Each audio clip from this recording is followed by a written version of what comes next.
माँ को देखिले तो माने तांकर अपूर्व रूप अतुलनीय वर्णना वर्णना करहबनी।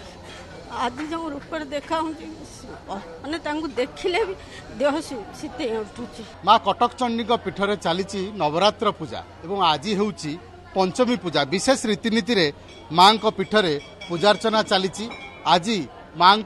वन दुर्गा बेश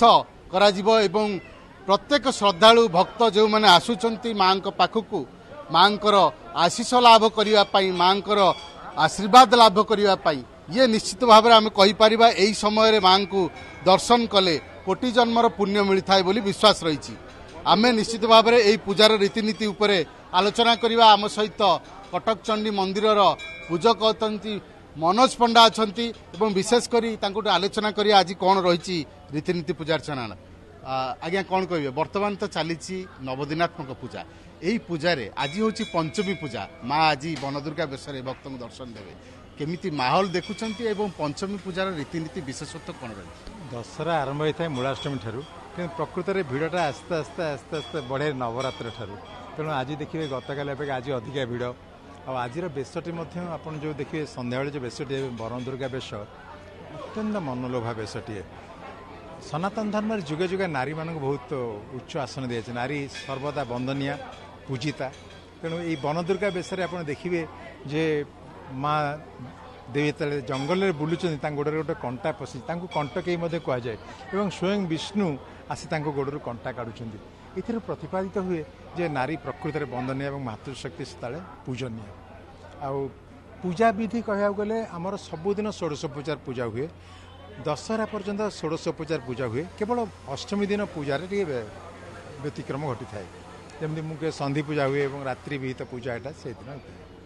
गोटे कथा आपको पचार चाहिए जे पूजार शेष पर्याय धीरे धीरे चली आमि देखुं शेष पर्याय कौन कौन पूजा रहे बर्तमान मु शेष पर्याय कथा मुझे चिंता करें अष्टमी पर आम लगे ये आसीगला माँ चलीजे माँ प्रकृत माँ जाती माँ आम पाखे अच्छा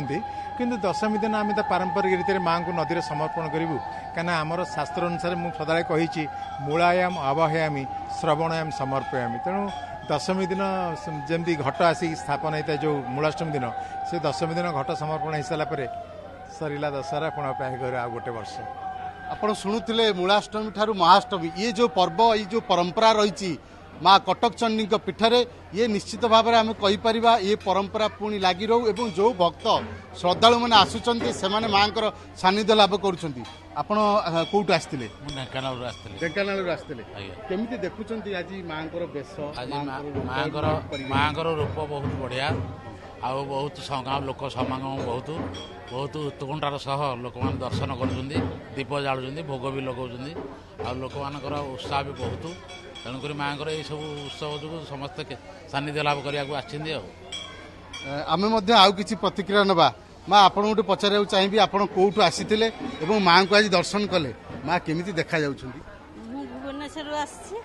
माँ को देखिले तो माने अपूर्व रूप अतुलनीय वर्णना करहबनी। आज जो रूप देखा माने तांको देखिले भी देह शीते उठुची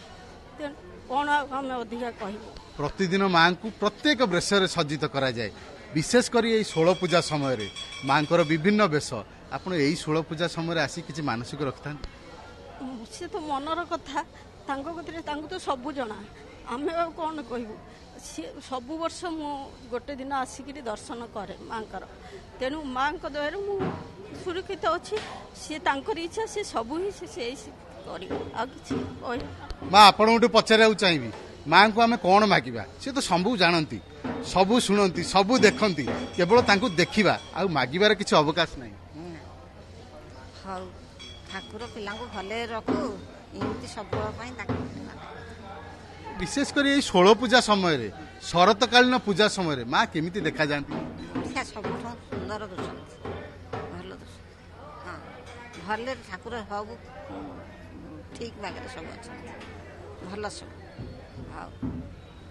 आपण शुणुले भक्त श्रद्धालु समस्त आखिरे अश्रु आसी जाउची गोटे कथा जे माँ तो दुख जानती माँ तो मनरे वेदना जानती माँ को आम कौन जनइबा सी तो न मागी आमको दे दियंती एवं ये जो समय शरतकालीन पूजार विशेषकर नवदिनात्मक पूजा समय माँ को दर्शन लाभ करने माँ को देखापी माँ को आशीष लाभ करने समस्ते छुट्टी आसती माँ कटक चंडी मंदिर कटक कैमेरा पर्सन प्रमोद सामंतरा सहित प्रभात विषय ओटीवी।